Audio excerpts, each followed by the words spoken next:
Olá, pessoal, muito boa noite. Hoje é dia 23 de setembro de 2020 e nós estamos chegando agora, 8 da noite, 3 minutinhos, para conversarmos ao vivo com você de casa. A partir de agora, você é nosso convidado para interagir conosco em mais uma especialidade do IOSC Hospital Dia, a urologia. E comigo está o nosso urologista e também andrologista, Dr. Bruno, com uma especialidade do IOSC.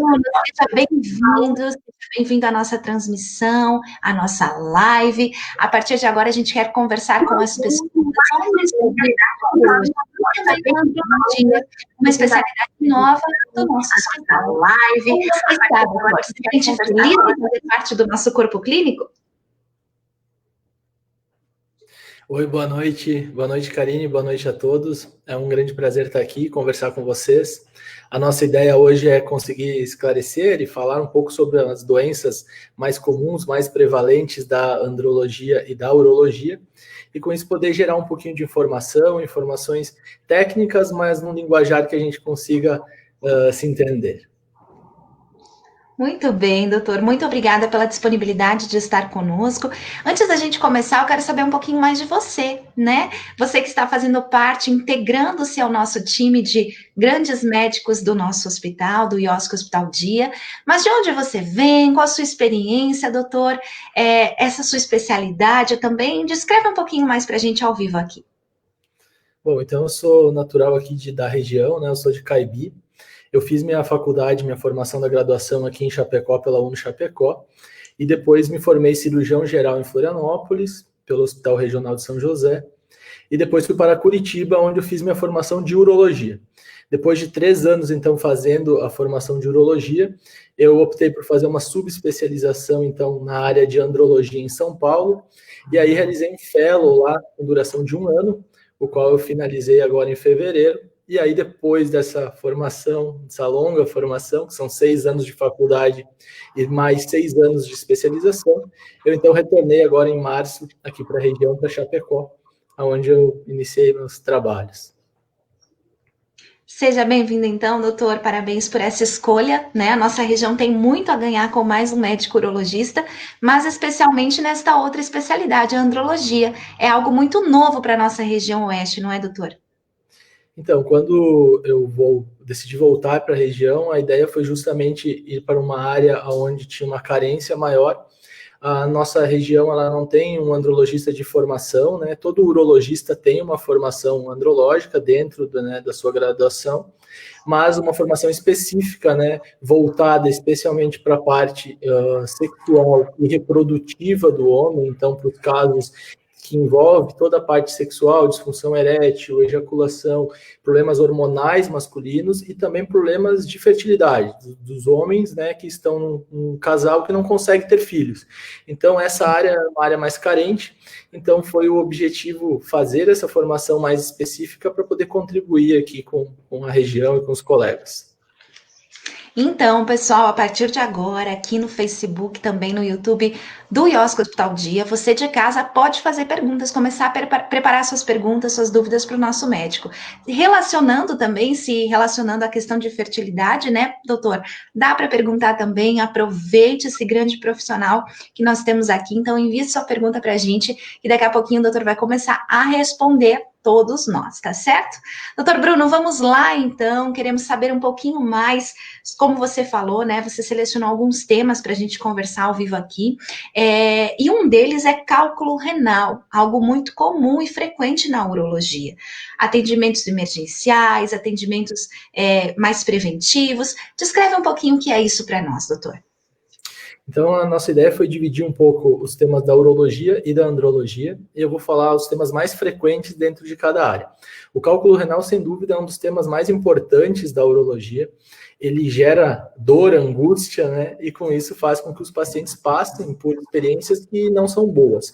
O que nós temos que fazer diante dos casos de cálculo é justamente fazer um diagnóstico, né, preciso para tratar os pacientes que necessitam. Os pacientes que ainda não têm cálculo, nossa função é preventiva, então é orientar, é apontar quais são as medidas que podem ser feitas, as medidas profiláticas para evitar o surgimento de novos cálculos e também o crescimento dos cálculos que já existem dentro do rim. Uma coisa importante, então, o cálculo renal, que é a pedra no rim, que é aquilo que né, popularmente mais se conhece, né, como pedra no rim, ele vem através de uma condensação, né, as pequenos cristais que estão dentro da nossa urina, eles se agrupam e vão formando pequenas pedrinhas. A principal forma de nós prevenirmos, então, que esses cálculos se formem, é através de uma ingesta adequada, de uma boa ingesta de água. Porque dessa forma nós fazemos com que os sais fiquem distantes uns dos outros e com isso eles não se agrupem. Dessa forma evita a formação de cálculos e com isso todas as complicações que podem vir através dessas pedras. Doutor, é a idade mais frequente que os cálculos podem acontecer? Então, assim, a faixa etária principal é o adulto jovem, entre 20 e 40 anos. O homem tem uma prevalência um pouco maior do que a mulher, mas isso não quer dizer que as mulheres não tenham. Tem muita mulher com quadros de cólica renal, né, com casos de cálculo renal. Nas mulheres, os cálculos relacionados à infecção são mais comuns do que nos homens. Nos homens, normalmente, eles vêm através dessa condensação, desse agrupamento dos cristais. Na mulher, os casos relacionados à infecção são um pouquinho mais prevalentes. Muito bem, doutor. E existem alguns fatores que se predispõem para a formação do cálculo, doutor? Isso. Então, assim, o principal fator é a pessoa já ter tido um cálculo anteriormente. Então, a gente sabe que essa pessoa tem um funcionamento, um desequilíbrio ali, tanto na eliminação desses cristais, que faz com que ela desenvolva cálculos. Então, história pregressa de cálculo é um fator bem importante. Nós sabemos também que a baixa ingesta de líquido, né, é um fator, como eu já falei anteriormente, bastante relevante. E a alimentação, principalmente da nossa região, que é da nossa cultura, alimentação bastante baseada em carne de gado, né, em carne vermelha. Então, a carne vermelha em excesso também tem uma relação. E também a dieta rica em sal. Então, nós sempre orientamos para os pacientes trocar um pouco a carne vermelha pela carne branca, peixe ou frango ou aves, e também diminuir um pouco o sal da dieta, que essas são as principais medidas modificáveis. Então, tomar 2,5 litros a 3 litros de água por dia, diminuir o sal da dieta e diminuir um pouco a carne vermelha. Doutor, e o cálculo renal causa muita dor? A gente não entende muito bem, porque parece ser tão pequenininha essas pedrinhas, né? Esses sais, enfim, e causa muita dor mesmo, né? Porque as reclamações são muito grandes. Isso. Então, a maioria dos cálculos renais, eles são assintomáticos. O que nós temos que entender? O cálculo, quando ele está dentro do rim, dificilmente ele vai gerar dor. Então, ele vai se desenvolvendo, e ele vai crescendo sem gerar nenhum sintoma.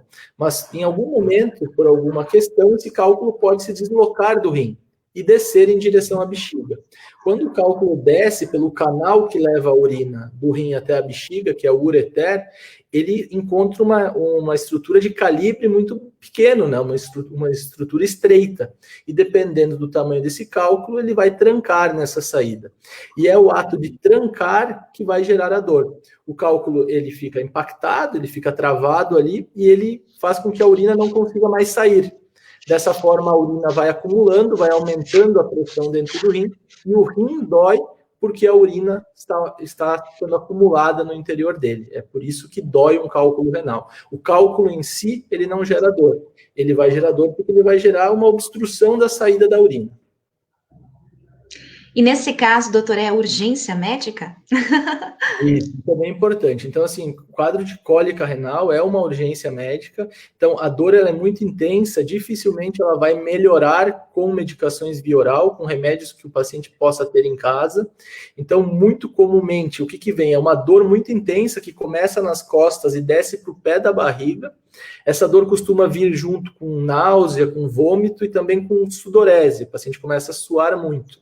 É uma característica bem típica. Eu falo para os pacientes que quem teve cólica de rim sabe que ela é inconfundível.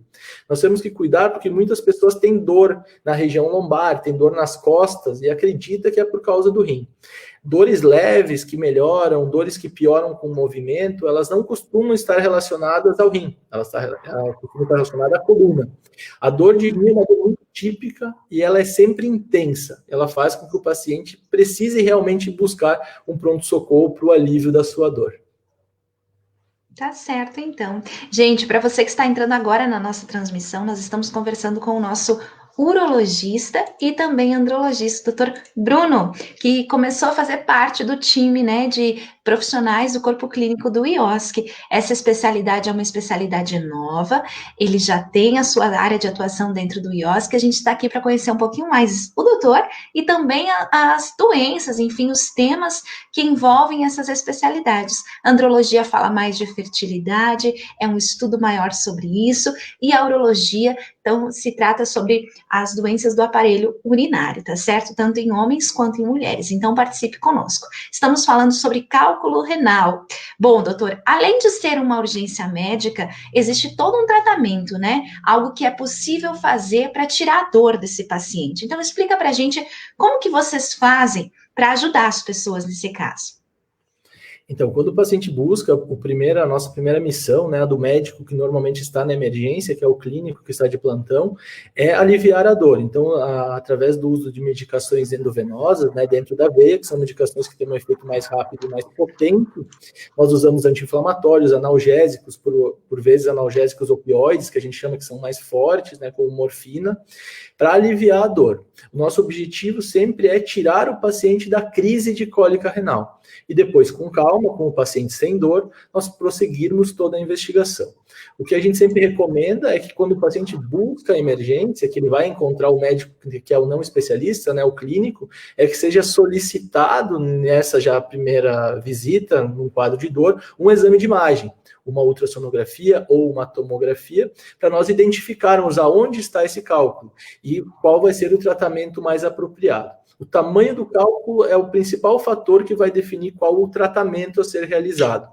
Cálculos menores do que 6 milímetros, então são bem pequenos. A gente pensa, meu Deus, como um cálculo pode gerar tanta dor? Mas é que o nosso ureter, que é o canal que leva a urina, ele tem pontos que tem apenas 3 milímetros de calibre. Então, esses cálculos pequenos, eles geram dor porque eles impactam, eles têm dificuldade de progredir. Então, cálculos menores do que 6 milímetros, nós normalmente tentamos facilitar a sua saída com medicamentos. Nós passamos remédios que dilatam o canal da saída e fazem com que o paciente tenha uma facilidade maior de eliminar.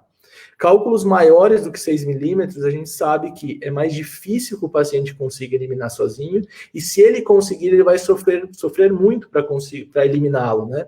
E dessa forma, a gente lança a mão dos procedimentos endoscópicos. Hoje em dia não se corta mais praticamente os pacientes para a retirada desses cálculos. Nós tratamos praticamente todos eles através de endoscopia. São uma pequena câmera que ela entra no aparelho urinário, visualiza a pedra, a gente consegue quebrá-la em pequenos fragmentos e retirá-las. Então, o tratamento ele é clínico e cirúrgico. Nós temos sempre que estar atentos para identificar os pacientes que não vão conseguir eliminar esses cálculos para poder indicar o procedimento o quanto antes para ele sofrer menos, né? Como você falou, acredito que até a questão cirúrgica é minimamente invasiva, né, doutor? Então, é possível cuidar desse paciente sem invadir muito, né, o corpo dele, enfim, o organismo dele.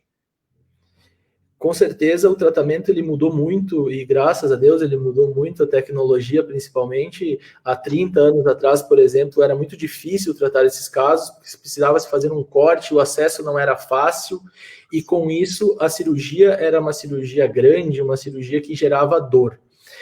Através dos procedimentos endoscópicos minimamente invasivos, nós conseguimos acessar os cálculos e o paciente tem uma recuperação muito pronta. A alta normalmente ou é no mesmo dia do procedimento ou é no dia seguinte. Perfeito, doutor, perfeito. E um detalhe aqui, né, que muitos desses procedimentos também podem ser feitos no IOSC, né, no Centro Cirúrgico do IOSC Hospital Dia, não é, doutor? É uma novidade também, né? Com certeza, o centro cirúrgico do IOSC está ficando cada vez melhor e está cada vez mais equipado. Agora, nessa última semana, nós recebemos uma torre 4K, que é uma torre que tem uma qualidade de imagem iguais às TVs que a gente enxerga em casa. Então, se nós compararmos a evolução da tecnologia, o 4K trouxe um ganho muito grande e com essas novas tecnologias nós conseguimos oferecer tratamentos cada vez melhores para os pacientes. Perfeito, doutor. Já temos algumas perguntas aqui, pessoal pedindo sobre reposição hormonal masculina, sobre mitos e verdades, né? Mas vamos focar um pouquinho no cálculo renal e depois a gente vai falar sobre esses outros assuntos também, beleza, pessoal? Bom, nós temos a questão de ingerir pouco sal para ajudar na prevenção, evitar o cálculo renal. Isso é mito ou é verdade, doutor? Do sal? Desculpa, eu estava tentando compartilhar a tela que eu quero mostrar um vídeo para vocês. Então, assim, o sal... Pode liberar que eu vou liberar aqui também a sua tela, doutor. Pode colocar aí também. Pode ir falando do sal para a gente. Tá, deixa eu só liberar aqui a tela, então, para eu compartilhar para vocês. Agora, vocês conseguem ver o procedimento? Aqui eu estou mostrando com a seta, eu vou deixar ele em tela inteira. Tá dando para ver, Karine? Perfeito, doutor, perfeito. Então, assim, essa imagem ela é bem ilustrativa e eu mostro para os pacientes quando a gente vai programar. Essa é a visão que a gente tem quando a gente entra dentro do canal do ureter. A nossa ideia nessa animação é pegar esse cálculo com uma cesta e conseguir retirá-lo. Então, esse é um vídeo, né, de cirurgia real, onde nós passamos essa cesta e retiramos. Quando o cálculo é muito grande, a gente tem que nossa mão do laser. Então, essa é uma animação, né? Agora vai vir a imagem real. Então, dessa forma, o laser, ele possibilita que nós fragmentemos essa pedra em minúsculos pedaços. Os pedaços que ainda ficam um pouco maiores, nós conseguimos retirá-los com a mesma cesta que o vídeo anterior mostrou. Então, esse procedimento, ele realmente revolucionou a urologia e ele revolucionou o tratamento do cálculo. Quanto melhor os aparelhos que nós usamos, melhor o resultado que nós temos, né, na cirurgia. Então, sem dúvida, o tratamento ele está cada vez melhor e nós conseguimos oferecer isso no nosso hospital. Quanto ao sal, sim, nós temos que ter uma redução do sal na dieta. A redução no sal ela é uma medida que ela traz vários benefícios, não só para o cálculo, como em saúde geral, né? Nós temos que ter uma dieta cada vez com mais ponderada no sal, tanto para outras doenças como hipertensão arterial. E no cálculo é importante nós termos uma ingesta normal, há um pouco diminuída de sódio, de sal. Tem uma pergunta do Marcos Vinícius que diz o seguinte: quem tem cálculo uma vez e elimina, tem chance de ter outros, doutor? Então, a pergunta é muito boa, né? Uma pergunta de livro, assim, a gente sabe que o paciente que teve um cálculo renal, ele tem 50% de chance de ter o segundo. Então, isso é uma incidência muito maior do que da população geral de ter o primeiro. Então, toda vez que um paciente já teve, metade desses pacientes que já tiveram cálculo uma vez, vão ter um segundo cálculo na vida. Uau. Doutor, sobre outras formas de prevenir, outras dicas que você pode nos dar para que a gente possa entender para prevenir o cálculo renal? Então, assim, estilo de vida é fundamental. Como em praticamente tudo, hoje em dia é moda falarmos de estilo de vida, mas é porque realmente é muito importante. Então, uma alimentação adequada, atividade física regular, um controle do peso, né, evitar a obesidade, evitar o sedentarismo, são muito importantes. E medidas específicas, então, como eu falei antes, 2,5 litros a 3 litros de água por dia, diminuir a quantidade de carne vermelha, trocar por uma proteína de fonte de carne branca, né, peixe ou frango, e também diminuir e restringir o sal da dieta. Essas são as principais recomendações. Tem outras que são mais direcionadas de caso a caso, onde nós fizemos alguns exames, identificamos alguns problemas, mas de medidas gerais, essas sem dúvida são as mais importantes. Muito bem, então vamos seguir a nossa live, doutor, tá muito bom, viu? Obrigada por sua inovação aí, seu gás novo para o IOSC, isso é sempre muito importante para a gente, e você fala muito bem, a gente consegue entender direitinho, né? Uma forma de comunicação clara com as pessoas. Então, você que está nos assistindo, obrigada por estar participando, deixe sua pergunta para a gente, para o nosso médico, que é o nosso urologista e andrologista do IOSC, doutor Bruno, tá certo? Vamos seguir aqui, doutor, e o próximo tema que nós temos é a hiperplasia prostática benigna. Explica pra gente o que é, então, esse HPB, doutor. Então, o cálculo renal eu conseguia abranger os dois sexos, então, assim, é prevalente no homem e na mulher. Agora eu vou falar um pouquinho mais só com o público masculino. Então, assim, a próstata, né, é uma glândula que preocupa muito nós homens, gera muitas consultas ao urologista, porque nós temos duas principais doenças que podem acometê-la. A mais temida, que é o câncer de próstata, isso nós vamos comentar mais adiante, e a hiperplasia prostática benigna, que é de longe a mais comum. O que acontece? Com o envelhecimento do homem, a próstata tem uma tendência a crescimento, a uma hiperplasia. Ela vai aumentando de volume. Isso é um processo normal do envelhecimento do homem. Mas alguns homens têm esse crescimento exacerbado, além do que é o normal. E com isso vão gerar sintomas. Porque a próstata, a uretra, que é onde sai a urina, onde a bexiga ela vai recebendo a urina dos rins, e ela tem que eliminar essa bexiga, essa urina, desculpa, e nós temos que, né, ter o ato da micção. E com isso, a próstata crescendo, ela tranca a saída da bexiga. E esse crescimento vai começar a gerar sintomas. Então, a hiperplasia ela começa a aparecer no homem, principalmente a partir dos 45 anos. A próstata vai crescendo, normalmente de maneira silenciosa, e os primeiros sintomas vão ser dificuldades para urinar. O homem vai percebendo que o jato vai ficando mais fraco, que ele vai tendo que levantar várias vezes à noite para ir no banheiro, e todos esses são sinais, são indicativos de que a sua próstata está aumentando. Por isso que é muito importante o homem procurar o urologista.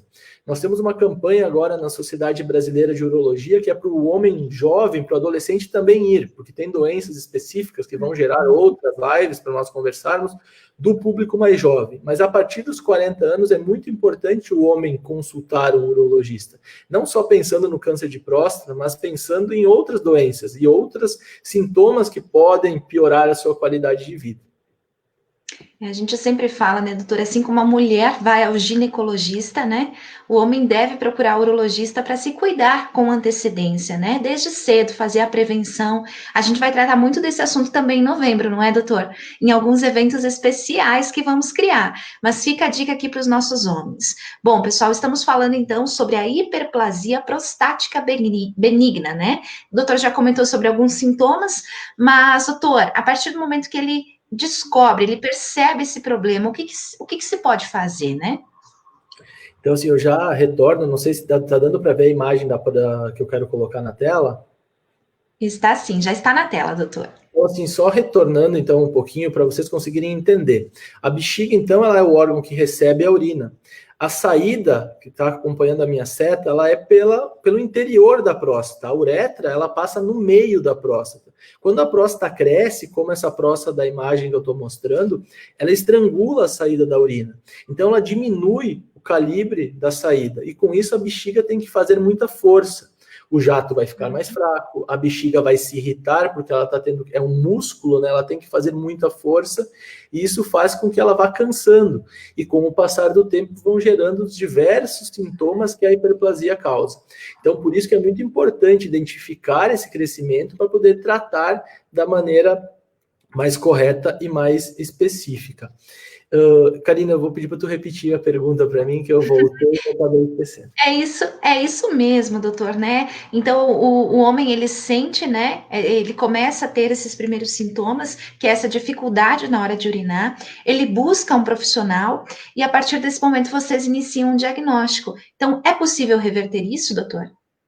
Então, é possível sim reverter, é uma doença que o tratamento ele é muito efetivo. Então, quais são os principais sintomas? Só resumindo e indo um pouquinho mais a fundo. O jato começa a ficar mais fraco, percebe que quando vai urinar, o jato vai menos longe, né? Ele vai mais perto, ele sai mais devagar. O homem começa a levantar algumas vezes à noite, o que não acontecia quando ele era mais jovem, começa a levantar 2, 3, 4 vezes à noite. Quando ele termina de urinar, ele percebe que a bexiga não se esvaziou por completo, parece que está ficando um pouquinho, porque a próstata dificulta a saída. Então, esses são os principais sintomas. Às vezes tem uma vontade muito rápida de ir no banheiro, tem que ir correndo, o que a gente chama de urgência miccional.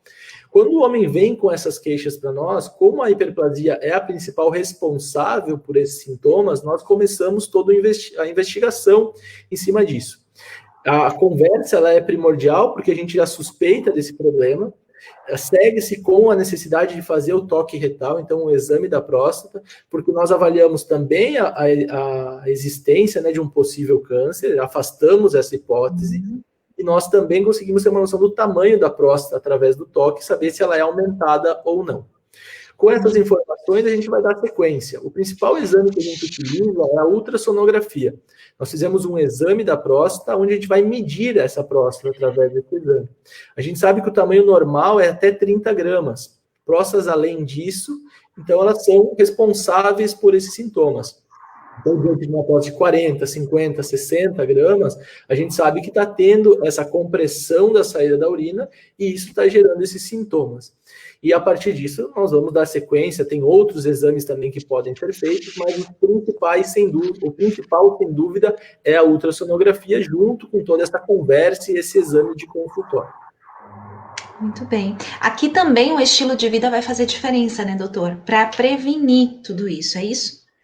Então, faz diferença porque melhora como um todo, né? Dizer assim que a gente consegue fazer com que a próstata não cresça é mais difícil do que no cálculo. No cálculo a gente consegue prevenir a formação. O crescimento da próstata é algo que ele é mais inerente ao homem e tem algum comportamento a venta, se ainda não é comprovado, que pode ter alguma relação hereditária desse crescimento. Isso não é uma coisa que ainda está comprovado, mas sabe-se que alguns homens têm um comportamento diferente dos outros. Então, a gente não consegue modificar isso através do estilo de vida, mas a gente consegue fazer com que o estado de saúde geral seja melhor e, com isso, a gente consiga tratar de maneira mais fácil esses sintomas. Um paciente que não tem outras doenças sempre é mais fácil de ser tratado. Muito bem, doutor Bruno. Interligando esse assunto, né? Esse HPB, né? A hiperplasia prostática benigna com o próprio câncer de próstata, né? Existem casos, então, que você já liga as coisas, é isso? Isso, então essas são as duas doenças mais prevalentes da próstata.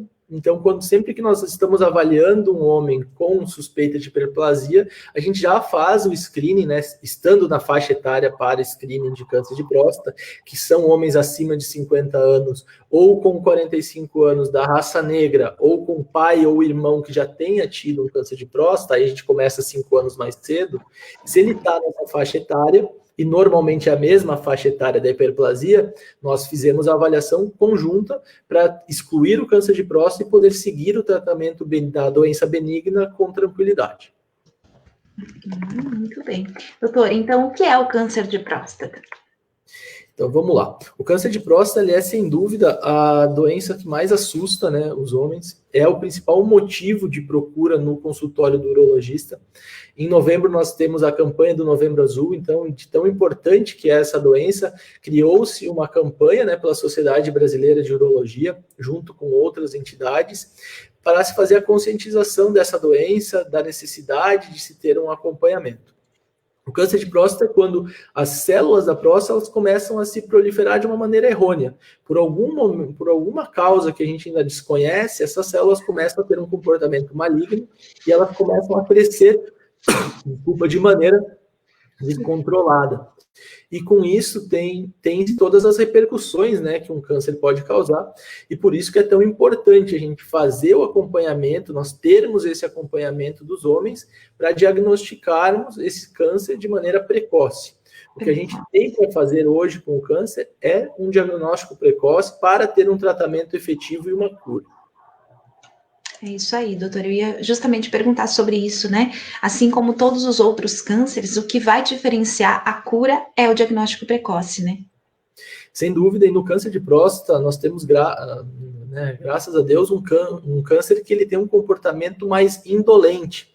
Então, o que é isso? Ele tem um crescimento lento. Essa é a regra, né? Óbvio que nós temos algumas exceções de evoluções mais rápidas, mas a regra do câncer de próstata é um crescimento mais lento. Então, nós temos tempo de diagnosticar e tratar esse câncer enquanto ele está localizado na próstata, sem ter raízes em outros lugares, sem ter metástases. Então, com isso, a gente tem umas altas taxas de cura quando nós temos um diagnóstico precoce do câncer de próstata. Por outro lado, é silencioso. Então, se os homens não estão, né, fazendo esse diagnóstico, essa consulta frequente ao médico, esse cuidado, pode evoluir de uma forma muito silenciosa também, não é, doutor? Sem dúvida, o câncer de próstata ele realmente é assintomático, ele não gera os sintomas que a hiperplasia gera. O que acontece? Para nós termos sintomas ocasionados pelo câncer de próstata, ele tem que ser localmente avançado. Então, quer dizer que nós já perdemos o tempo ideal de tratamento. Então, o diagnóstico ideal de uma neoplasia de próstata, que é o câncer de próstata, é através de achados. Então, um homem que vem no consultório e nós detectamos um exame de sangue alterado, que é o PSA, ou um homem que nós fizemos um toque e notamos na próstata um nódulo, um caroço, e com isso nós prosseguimos a investigação. Muito antes dessa alteração gerar um sintoma. Porque para ela ser tão grande na próstata a ponto de gerar esses sintomas, a chance de ela ter raízes em outros lugares, as metástases, ela aumenta bastante. Doutor, e uma pergunta que é muito frequente aos médicos urologistas quando se trata de câncer de próstata é: a partir de quanto tempo, né, ou qual idade é recomendado iniciar esses exames de identificação? Então, essa é uma pergunta muito boa. Tem algumas respostas para ela, mas nós, urologistas brasileiros, seguimos a recomendação da Sociedade Brasileira de Urologia, que é, então, começar o screening, então, o acompanhamento desses pacientes a partir dos 50 anos, com dosagem do PSA, que é o exame de sangue, e toque retal. Esses dois exames juntos, eles têm uma sensibilidade muito maior do que eles isolados. Então, por isso que tem vários homens que vêm no consultório: doutor, não dá para fazer só o exame de sangue, eu não gostaria de fazer o toque. Dá para fazer se o paciente não quer, mas o que a gente recomenda para todos os pacientes é fazer os dois juntos, porque aumenta a chance de detecção precoce. Algumas vezes a gente sente no toque um nódulo pequeno que ainda não alterou o PSA, e por isso que o toque é importante. E outras vezes um nódulo que não é perceptível ao toque eleva o PSA. Então, nós fazendo dois exames, nós aumentamos a nossa taxa de detecção. Temos uma pergunta aqui da doutora Leda Sandrin, que está ao vivo com a gente, assistindo a nossa transmissão. Causas de aumento na prevalência, doutor? Explica para a gente. Então, assim, o que a gente sabe? Que os fatores de risco realmente para câncer de próstata, eles são raça negra e envelhecimento. Esses são os dois fatores que eles são documentados, né? Junto, claro, com a história familiar. Então, nós estamos tendo aumento de prevalência porque nós estamos diagnosticando mais. Não quer dizer que ele veio aumentando necessariamente com o passar dos anos. Com a conscientização, com os homens perdendo esse tabu de buscar o urologista, nós estamos diagnosticando cada vez mais a doença de próstata. Mas os três fatores de risco, então, são raça negra, história familiar, pai ou irmão com câncer de próstata, e os pacientes que a idade são acima de 50 anos. Então, o envelhecimento é, sem dúvida, o principal. E o aumento no diagnóstico é, sem dúvida, devido ao aumento da nossa busca, da nossa avaliação, da busca do paciente por saúde. Tá certo. E existe outro reflexo, doutor, no estilo de vida, no dia a dia do homem, que talvez esteja provocando também um pouquinho mais de prevalência dessa doença na vida das pessoas, ou não? De maneira geral, a gente sabe que uma qualidade de vida ruim, ela vai impactar nas doenças. A gente sabe que o câncer ele tem uma relação assim um pouco intrínseca com uma inflamação exagerada, com organismos que funcionam de maneira sobrecarregada, pacientes obesos, pacientes sedentários, pacientes que têm uma alimentação desregrada. Tudo isso a gente sabe que são recomendações de saúde. Mas no câncer de próstata, os estudos não conseguiram mostrar ainda uma relação direta, falando assim, alimentação aumenta, obesidade aumenta, mas a gente sabe que, via de regra, isso são recomendações gerais, e que na doença de próstata ela também tem sua importância. Muito bem, doutor. As pessoas estão elogiando aqui as suas respostas, o seu conhecimento, doutor. Excelentes explicações, um ótimo profissional. Vamos seguindo ainda sobre câncer de próstata, doutor. Então, qual que é o melhor tratamento para isso? Porque muitas vezes que os homens, né, recebem a notícia câncer de próstata, já assusta, já se fala em cirurgia, já se fala em consequências, né, que deixam os homens muito aflitos. Tudo isso é mito, é verdade? Enfim, conta um pouquinho para a gente sobre o tratamento, doutor. Então, assim, o principal tratamento efetivo no câncer de próstata, sem dúvida, é o diagnóstico precoce. Isso faz com que nós tenhamos uma ampla, né, gama de opções para tratar esse paciente e oferecer para ele as menores taxas de complicação e os melhores resultados. Então, assim, quando nós diagnosticamos um câncer de próstata, a gente tem que saber qual o grau desse câncer. Nós hoje dividimos ele basicamente em 5 graus. Quando nós estamos diante do grau mais leve, inclusive vários homens não precisam nem ser operados e ser tratados de maneira pronta, eles podem ser acompanhados. Porque a gente sabe que essa operação ela é leve e com isso a gente tem segurança de acompanhar ele muitas vezes por anos com essa doença, sem que ela progrida, sem que ela gere risco de vida. E mantendo a qualidade de vida desse paciente. Porque o grande temor dos homens quando se fala em câncer de próstata é a terapia, porque são os tratamentos específicos que costumam gerar sequelas. Esse tratamento, eles são muito efetivos e eles têm uma utilização muito grande e é onde a gente cura realmente muitos casos de câncer de próstata. E eles são usados, então, nos graus ali que a gente chama que vão de 2 a 5, onde a gente tem os graus que são mais importantes da doença. Então, nesses casos, a gente tem a cirurgia da retirada da próstata ou da radioterapia. São 2 tratamentos para quando o câncer está só dentro da próstata, que eles são muito efetivos e eles conseguem, sim, curar o câncer.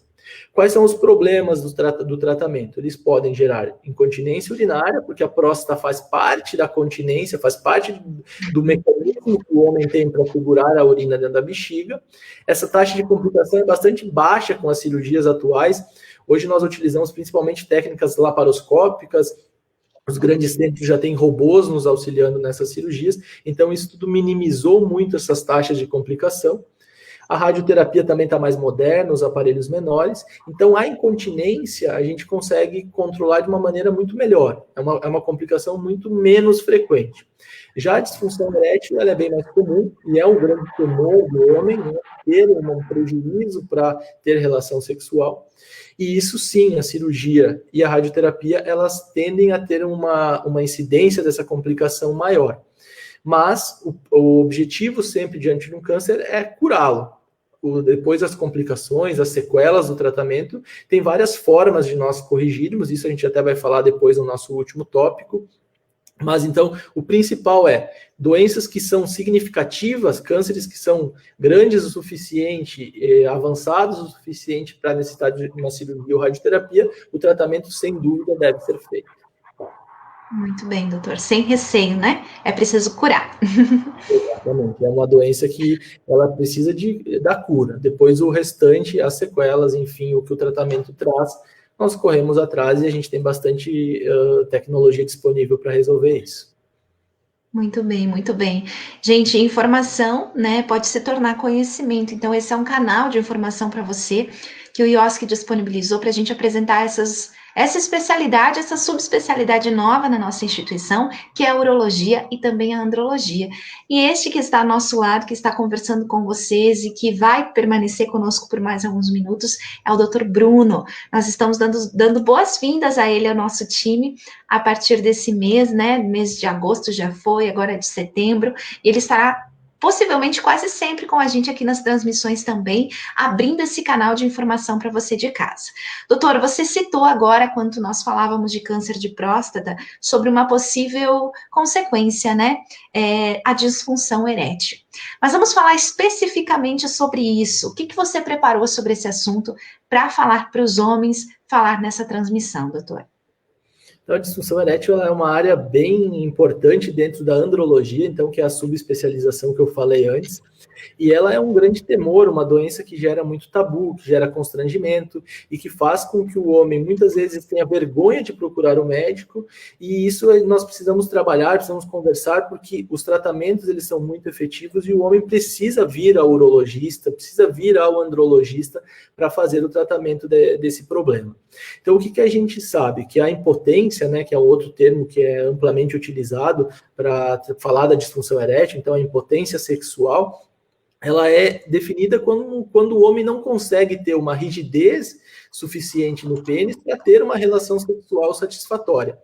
Então, quando isso acontece e de maneira repetida, essa situação ela começa a se tornar mais frequente, o homem tem que procurar, então, um auxílio para identificar o que pode estar acontecendo e por que esse problema surgiu. Muito bem, doutor. E tem fatores de risco para isso, doutor? Isso é muito importante. Então, a pergunta que você fez antes para mim no câncer de próstata aqui, ela é a mais importante. O que fazer para mudar? O estilo de vida muda? Aqui ele muda completamente. Então, o que a gente sabe?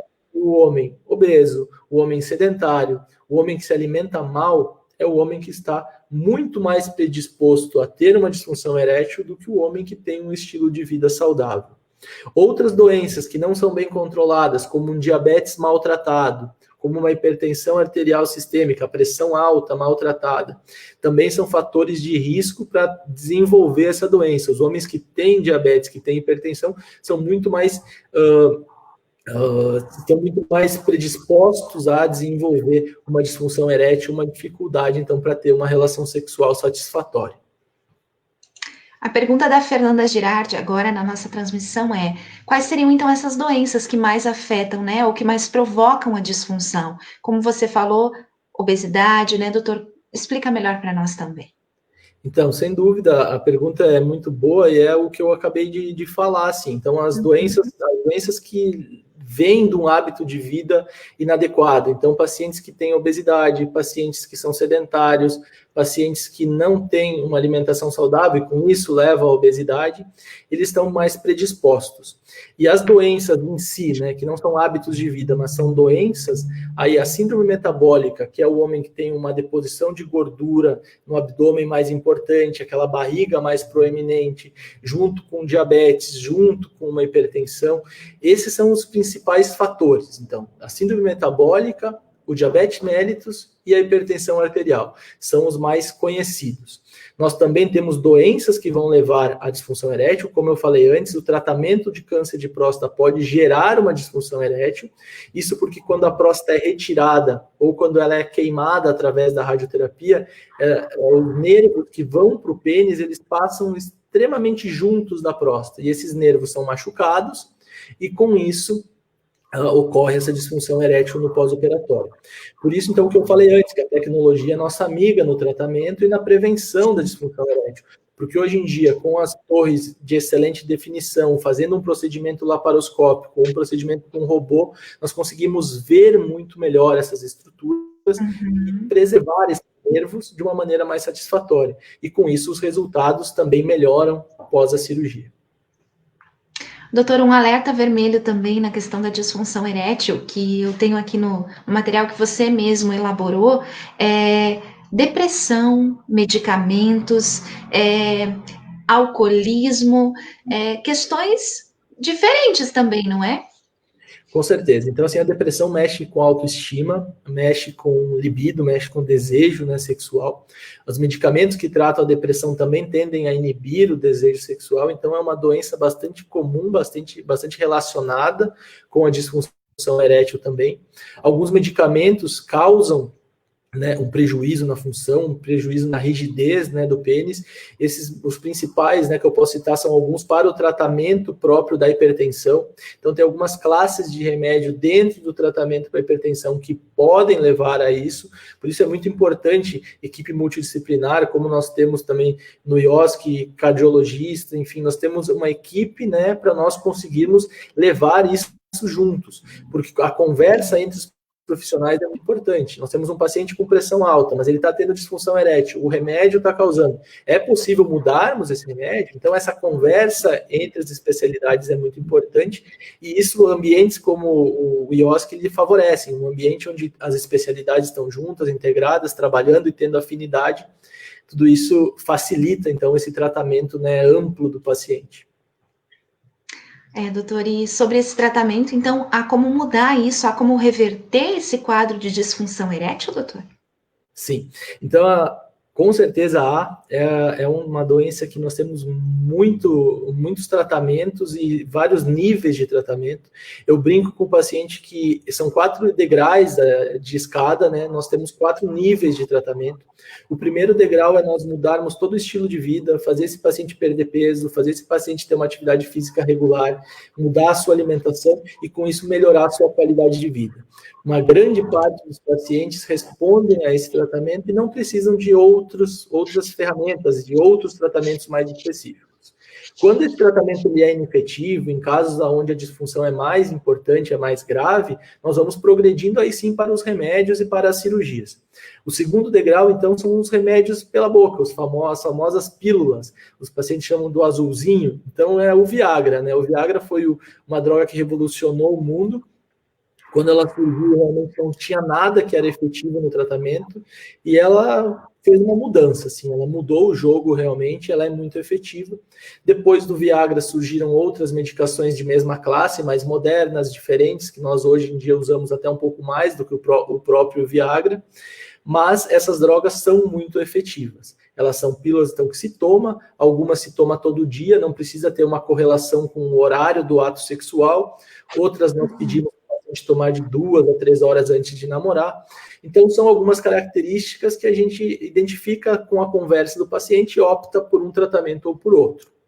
Quando esses remédios pela boca eles também não conseguem ser efetivos, aí nós vamos para os próximos degraus, que é o 3º e o 4º degrau. São medicações que a gente pode colocar direto ali na região do pênis e que tem uma resposta muito boa, muito satisfatória. E nos casos mais graves, que são principalmente nos pacientes pós-cirurgia da próstata, que não responderam a esses tratamentos que eu falei antes, nós lançamos mão das cirurgias, então. A cirurgia que se faz hoje para fazer o tratamento, principalmente no homem pós-prostatectomia, é o implante da prótese peniana. Então, o papel nosso do urologista é desmistificar um pouco isso. Os pacientes eles têm um pouco de receio, têm um pouco de vergonha, mas nos homens aonde as outras classes não foram efetivas, esse tratamento ele é muito resolutivo e os homens têm uma taxa de satisfação muito grande com esses mecanismos, com essas próteses. Muito bom, muito claro, doutor. Obrigada pelos esclarecimentos. Eu acredito que conforme, né, a medicina for evoluindo, as tecnologias vierem, né, todas essas tecnologias agora também com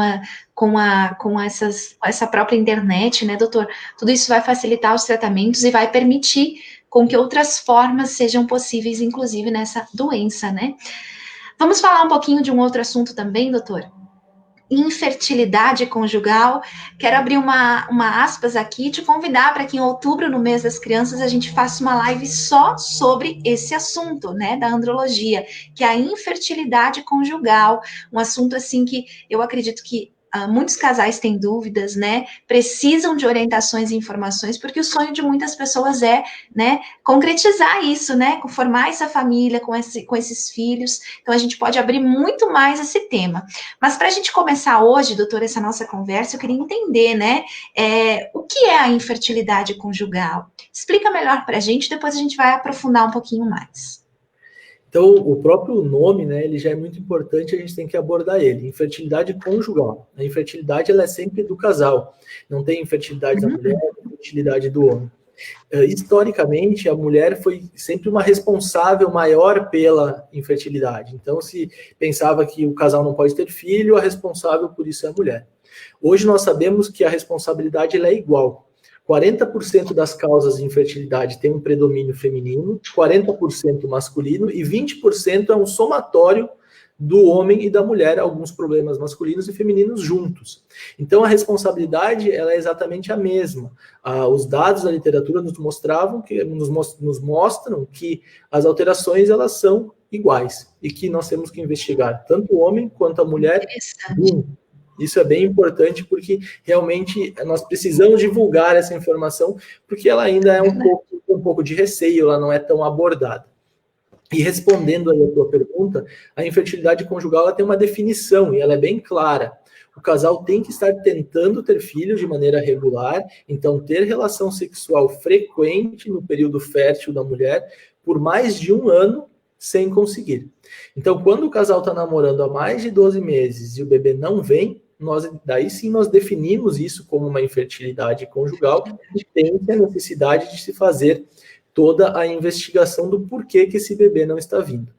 A gravidez, ela não é algo tão simples, decidir engravidar hoje, o casal decidiu engravidar hoje e amanhã no próximo ciclo já vem. Então nós temos que ter um pouco de paciência, os casais têm que saber que esse primeiro ano pode ter de demora, né? Pode se demorar até 12 meses sem ter problemas. Mas a partir disso, tanto a mulher tem que buscar a sua ginecologista, quanto o homem tem que buscar o urologista, o andrologista mais especificamente, que é o médico especializado, então, nessa parte de fertilidade do homem, para se fazer uma avaliação do casal e, com isso, conseguir-se reverter situações, fazer os tratamentos mais relevantes, mais específicos, né, para que esse casal consiga realizar o sonho de ter o seu bebê. Doutor, e a andrologia, então, ela pode unir tanto homem quanto mulher no tratamento, nesse diagnóstico? Você consegue trabalhar com os dois públicos? Então, a andrologia, ela trata exclusivamente das causas masculinas, por isso que todo o ambiente de reprodução, clínicas de reprodução, nós trabalhamos de maneira cooperada. Então, sempre tem que ter numa clínica de reprodução uma médica ginecologista ou médico ginecologista especializado em reprodução humana e um urologista especializado em andrologia. Porque os são bem diferentes, as doenças são bem diferentes e as nossas formações são diferentes. A ginecologista, ele estuda a mulher desde o princípio e nós, urologistas, estudamos o homem desde o princípio. Então, nós precisamos integrar esses conhecimentos para, assim, juntos, identificando os fatores, recomendar o melhor tratamento para o casal. Muito bem, doutor, muito obrigada. Tem uma informação de que nos últimos anos tem ocorrido uma diminuição da fecundidade em todo o mundo por diversos motivos. Isso é real, doutor? Isso é real, isso é preocupante. O que se observa é que o nosso estilo de vida, ele é danoso. Como eu falei anteriormente, em todas as doenças, o estilo de vida tem um impacto. Em algumas maior, em outras doenças um impacto menor. Aqui o impacto ele é muito importante. Principalmente falando do homem agora, a espermatogênese, que é a formação do espermatozoide lá dentro do testículo, ela é um processo muito minucioso, aonde precisa ter todo um equilíbrio, todo um ambiente favorável. Fatores de estresse como alimentação toda equivocada, sono irregular, poucas horas de sono, estresse, obesidade, sedentarismo, são fatores que geram estresse orgânico. O que acontece? O corpo de um homem obeso, de um homem que não se exercita, ele é um corpo mais inflamado do que um corpo de um homem saudável. E com isso gera um ambiente que não é o ambiente ideal para os espermatozoides. E isso é o principal motivo que se aventa do porquê se observou, né, esse aumento da taxa de infertilidade em todo o mundo. Essa diminuição da fecundidade, né, doutor? E então, quer dizer que há tratamento para isso também, doutor? É possível investigar, é possível fazer testes, enfim, é possível evoluir para que mude essa realidade da infertilidade conjugal? Com certeza, então, assim, a mulher vai procurar o ginecologista, vai ter toda a avaliação da fertilidade feminina, da patência das tubas uterinas, do útero, do ambiente intrauterino, vai ter a avaliação da reserva ovariana, de quantos óvulos essa mulher tem, de como está se comportando todo o sistema, né, fértil da mulher. E nós, os médicos andrologistas, nós vamos nos preocupar, com as alterações masculinas. Como está o ambiente do testículo e como que está a contagem dos espermatozoides, como esses espermatozoides se movimentam, se eles são bem formados. E essa avaliação, ela passa fundamentalmente pelo exame do espermograma, que é a análise seminal.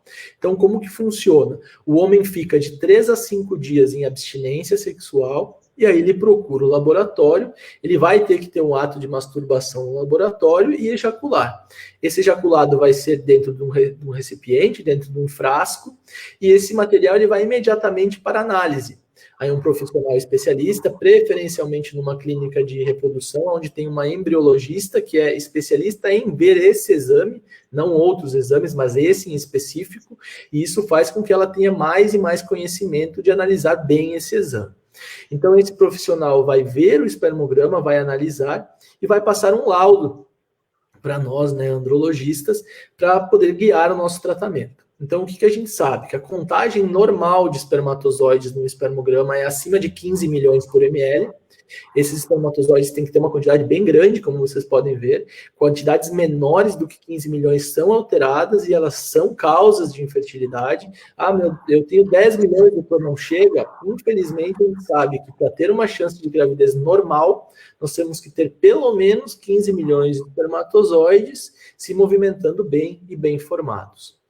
Quando a gente tem a concentração normal, também tem outra alteração que é muito importante, é esses espermatozoides se movimentarem de maneira boa e maneira efetiva, porque eles têm que fazer toda aquela viagem que a gente conhece por vídeos de escola, de TV, até o óvulo, e fecundar esse óvulo. Então, eles têm que ter uma motilidade normal, e eles têm que ter um formato, eles têm que ter uma condição física, né? Eles têm que ser normais, eles têm que ser fortes, têm que ser saudáveis para fazer toda essa batalha. Então, basicamente, falando de maneira mais grosseira, são esses os 3 parâmetros que nós vamos avaliar no espermograma do homem. O espermograma estando normal, a gente sabe que a grande maioria desses homens tem uma capacidade fértil normal. Existem algumas exceções que nós temos que fazer outros exames, mas sem dúvida o principal e aquele que vai dizer se o problema está com o homem, também com o homem ou não, é o espermograma. E aí se percebe, né, que está tudo bem, aí vai para os outros 40%, né, que é essa responsabilidade da mulher na questão conjugal. Exatamente. E aí os tratamentos, eles são os mais variados. Em casos mais severos, a gente precisa lançar mão da reprodução assistida, então fazer um tratamento de fertilização in vitro, fazer uma inseminação intrauterina. Em casos em que são mais leves, nós conseguimos modificar isso com medicações, fazer algumas cirurgias. O que a gente sabe hoje é que a principal causa de infertilidade masculina é a varicocele, então são varizes do testículo.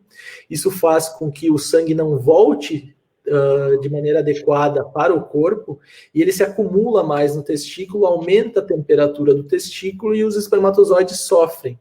Fazendo essa cirurgia, que é uma microcirurgia, a gente consegue ligar essas veias que estão doentes e com isso o testículo começa a funcionar de maneira normal. Então a principal causa de infertilidade do homem se chama varicocele e é uma causa reversível.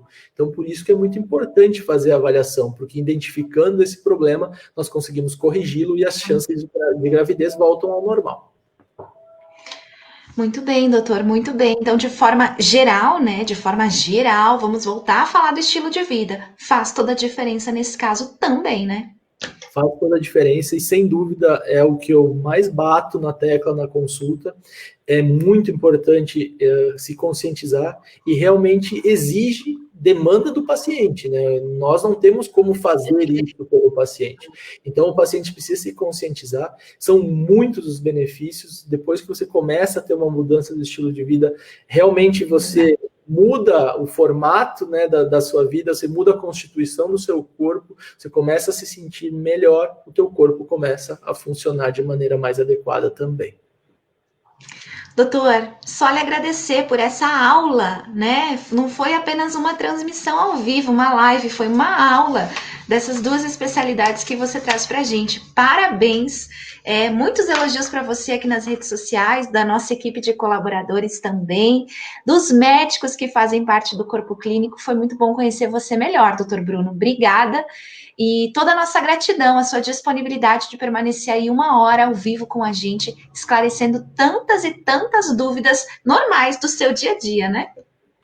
Sem dúvida, eu gostaria de agradecer pela oportunidade. Eu acho que nós, né, profissionais da saúde e instituição, né, como IOSC, nós temos uma obrigação de gerar informação de qualidade. Eu acho que cada vez mais nós temos que levar ao paciente uma informação que seja fidedigna, que seja uma informação correta. Então é um grande prazer estar aqui numa live tão bem estruturada e organizada por vocês. Então espero que essa seja a primeira de muitas. Como você falou antes, os temas são muito amplos, então eu fui bastante superficial na maioria deles, mas para realmente nós termos uma ideia geral de tudo isso, e depois, em momentos oportunos, nós vamos aprofundar um pouquinho mais, conversar um pouquinho mais sobre cada tema também. Muito bem, doutor. Espero que muitas pessoas encontrem nas suas consultas ou em você a solução aí de muitas dúvidas, a cura de muitos problemas, quem sabe a esperança, né, de casos tão importantes como esse que é a fertilidade. E muitas novas famílias sejam formadas aí com a sua ajuda, com a sua especialidade. Doutor Bruno, muito obrigada, um prazer estar com você e nos vemos no IOSC, né? No Tudo bem? dia a dia aí, tá certo? Muito obrigado e até a próxima. Tchau, tchau. Próxima, doutor. Obrigada e parabéns por seu trabalho. Esse é o doutor Bruno Von Miller, especialista em urologia e andrologia, que atende no nosso IOSC Hospital Dia. Obrigada, doutor. Pessoal, e nós vamos ficando por aqui, então, com mais uma transmissão, e essa foi um show, né? Quanto conhecimento e quanta informação de qualidade, informação que você de casa pode confiar, né? Não é fake news, são notícias corretas, notícias que importam, informações que vão estar lá no site do IOSC Hospital Dia, na aba de Urologia e Andrologia, para que você possa rever, conhecer, né? O próprio Dr. Bruno tem um site dele, onde está super bem explicado cada uma das doenças, cada uma das áreas de atuação, e você pode também acessar, a gente vai colocar o link lá no site do IOSC, para você também conferir, tá certo? Obrigada pela sua participação, nós vamos ficando por aqui com essa transmissão. Muitos parabéns aqui ao Dr. Bruno, obrigada, pessoal. Obrigada por estarem conosco. E a gente volta em breve com mais uma transmissão ao vivo do IOSC Hospital Dia, dentro das nossas especialidades. São tantas, né? Deixa eu lembrar de algumas aqui. Oftalmologia, alergia e imunologia, pediatria, endocrinologia, dermatologia, agora urologia, cardiologia, que esteve ao vivo com a gente nesta segunda-feira com os nossos dois cardiologistas, e outras especialidades, não vou lembrar de todas agora, mas você pode conferir mais lá no site do IOSC. E como o Dr. Bruno falou aqui, pessoal, equipamentos novos, super modernos, né? Com muita qualidade no centro cirúrgico do IOSC Hospital Dia, então escolha o IOSC para a sua cirurgia dia, tá certo? Fiquem todos bem, o nosso olhar sempre está em você, protejam-se, cuidem-se, o Covid ainda está aí, mas a gente pode cuidar melhor um do outro se nós cuidarmos de nós mesmos, tá certo? Fiquem bem e até a próxima oportunidade.